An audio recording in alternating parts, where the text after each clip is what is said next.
So I'm getting this new studio situation figured out, but in the meantime, I wanted to show you guys these old paintings that I did back circa 2017, 2018, leading into 2020 and stuff like that. I also want to show off some of the recent black drawings that I did that I've also showcased on my Instagram as well. This is a Sketchbook's drawings video, but it's more of just old paintings today. Alright, engaging in FPS mode so you see the mess in all its glory.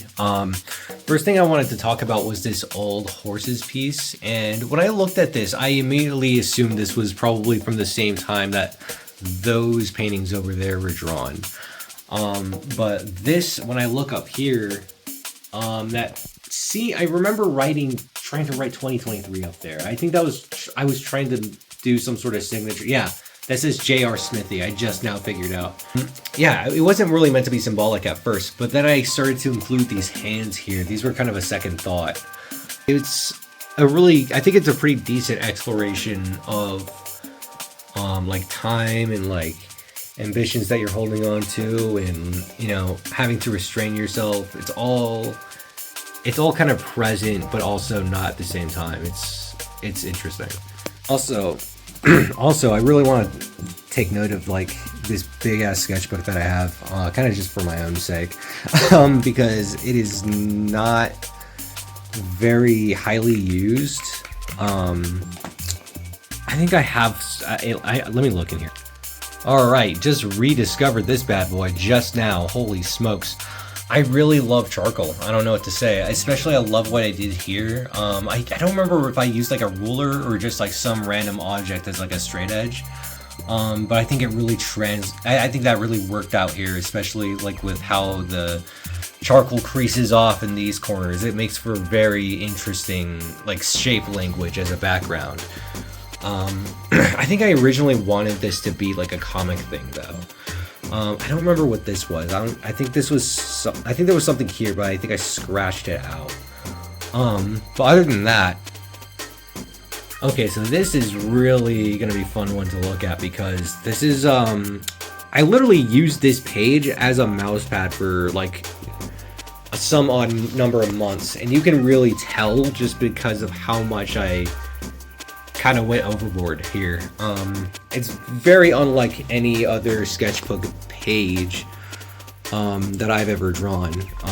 The shadow lingers. A lot of this has been presented on my Instagram page in the past, but just like as like individual drawings. That's interesting. Okay. Cool. Yeah, so I kind of just etched these out literally over a number of days. This is kind of what it became. So this painting right here, and then that painting in the back, these two are the only two oil paintings that I've ever done. I like oil, but it's just something I never really learned to control oil as much as I have like acrylic or even watercolor, to be honest. This was like a rough one because I remember I was having a hard time navigating like, you know, how like paint actually worked. Like I didn't want this acrylic to come out so thin, but I tried to kind of go with it just to see where it would take me. And as you can see, I had like a more intricate design planned out for this piece, but I didn't know how to tackle it once I realized my brush strokes were just too thick for this. And also, I just I never really refined my skill as to like more detail oriented oil painting. Like this apple right here is probably the closest thing I've ever done to like a Renaissance fucking but yeah, I mean, there's not really much to go off here. I mean, it's pretty cliche for like an art student piece, you know, like you have this random ass shit going on. I remember I messed up that skull so bad too. Oh, this is embarrassing. Yeah, I'm never selling this one. I don't know what to. I don't personally like this, unless somebody wants to. I personally don't see this selling. I want to look at this in more detail, but kind of just to clarify, when I say that this is a meaningless piece, I'm not saying that they can't be bought into interpretation. But for me, it's like when I toil on something for so long and then it brings me nowhere, for me, it's better just to let go and just be able to move on to mediums where you have more control, and thus you have a better time actually, getting your thoughts out there. So I might explore oil painting in the future, but right now I just kind of don't have the patience for it. Like, I gotta. So to anybody who's seen my old stuff on Instagram or even just on my Bandcamp might remember these two drawings, especially the one on the left. So this was definitely a better attempt at what I was trying to do in the oil paint drawings. I honestly really like looking at the brush pattern that I left behind. A huge problem with a lot of my traditional paintings is that there's a lot of parts that kind of feel like a mess or just like a clump of brush strokes. Like, that's something I still struggle with even in some of my more recent paintings.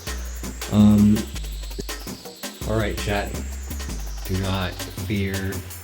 This is not a jump scare. This is simply my Boar oil painting / acrylic background. So this is kind of what I was saying about the detail before. Like, this is a very clumpy looking painting when I look back on this. Especially like around like the sides where, you'd expect fur to be, but I didn't really know how to convey that information with the colors I had. I had a very hard time with that. I think it was just because I went with such a minimalistic amount. I mean, I go with like maybe like a black underpainting, and then I went with more of like this brownish color on top of that. But I didn't really do a whole lot of variation on this, so it ends up looking kind of like sickly, which is sort of unfortunate. I also used this like yellowish brown to mix in with the more saturated red.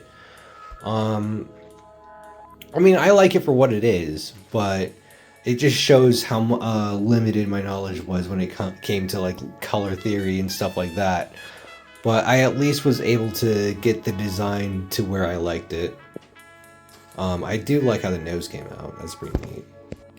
Here, I got this one up on an easel because I'm a very professional artist. Anyways, this is a Handbasket that I did a time lapse of myself drawing a few years ago. And in that time lapse, you can kind of see me kind of going over redoing the basket and all of the wrapping around, and all the wool and all the crafty work that went into making the basket itself. And I tried to kind of show off the structure of it just using the charcoal strokes. It came out pretty interesting. There are certain things I like about it. Ultimately, I think I should have built out the actual basket part a little more. I was honestly more interested in the handle more than anything, so it kind of just shows you what I was focused on at the time. Then also you can see around in the background, I was trying out some different things in terms of just implying space. As you can see, I did enough here to imply like a room of sorts. But then I went in with this dark blue and tried to add these little contradictions to see what else I could maybe imply. Definitely when I look back on this now, I definitely see those streaks of canvas being kind of being rays of light. And honestly, if I put a little more thoughts into stuff like that instead of trying to think about it on such a big scale with all these big strokes and everything, I could probably convey more light in these areas in a way that's more intentional. But overall, I'm going to give this to my grandmother, actually, because my grandma has been wanting this one for quite some time. She has. I don't even think she knows that I have this now, so I think she's going to be really excited when she sees this. All right, this one is actually another oil painting, and then I think I have one more oil painting, actually. I just forgot that these were oil. Anyways, really like how this one aged. I think I called this one Bloody Mary just because, well, I mean, it's obvious, you know. You know, thematically, like, I think imagery-wise, I think you get it. And if you look, if we zoom in closely, you can see all the dust there. But what I think is interesting about this one is just the way it pops out despite all the dust being on it. And just the way that that pure red kind of pops out, especially with the bare canvas in the background, and even with the yellow and the orange. There's just kind of this striking aura about this one that I really like. As you can see, again, struggling with details, but I think that didn't really matter for this one because it was more about capturing like this sort of ghastly figure here. I did try to structure it out a little bit, but I didn't really know my way around skulls at the time. So I was kind of going with what I felt was safe at that time.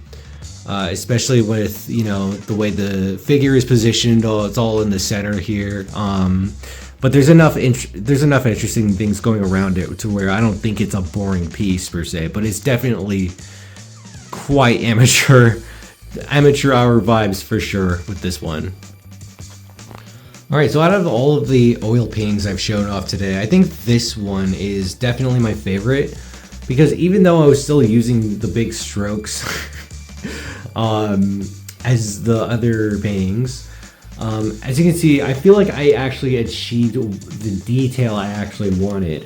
And I think that's just because of how I controlled the paint and the way I was stroking the brush. I gotta stop saying stroking. Like look at that eyelid right there, right? That paint stroke right there, above the eyelid or like right below the eyebrow, and just the way it kind of spreads across like that area to where, you know, like it darkens around that corner, like to the left of the bright spot there. It kind of like reverts back to kind of suggest, okay, like this is the fold in front of it, you know, to communicate that it's a fucking eyelid. The point is that there's a lot of strokes like that. There's a lot of decisions like that being made throughout this, you know, one little face here, which really matters because it shows off like the lighting in a more precise way. In a way, it kind of has this gold texture to it. It's honestly really interesting to look back on. I definitely want to explore like materials if I were to go into oil painting again and just kind of see if I were to be able to make this sort of gold chic over the face, because I wasn't even intending for that when I first painted this. I just simply wanted to draw a guy smoking, and then honestly I was even thinking about like making like a more pronounced figure, but I honestly found the pure red with like the small paint strokes as the background. I find that really interesting. That's actually a big trait in a lot of these old paintings here is that I use a lot of small brushes to convey backgrounds. I was always conscious about this ever since I was like a teenager. I guess it was just another way for me to explore space, and that's like what I was trying to get out of it is like, what is the fullest exploration I can get at, you know? There's so many questions that I ask myself, you know, before I start something. And then the size of it is just kind of depending on like how much I care about the answer to a certain question. So things like, how do I depict the light? How do I depict the figure? How do I depict the face? How do I show just enough imagery to convey a narrative, or at least allow you, the viewer, to be able to extrapolate a narrative on your own, and find meaning in something that, you know, to most people is seemingly random.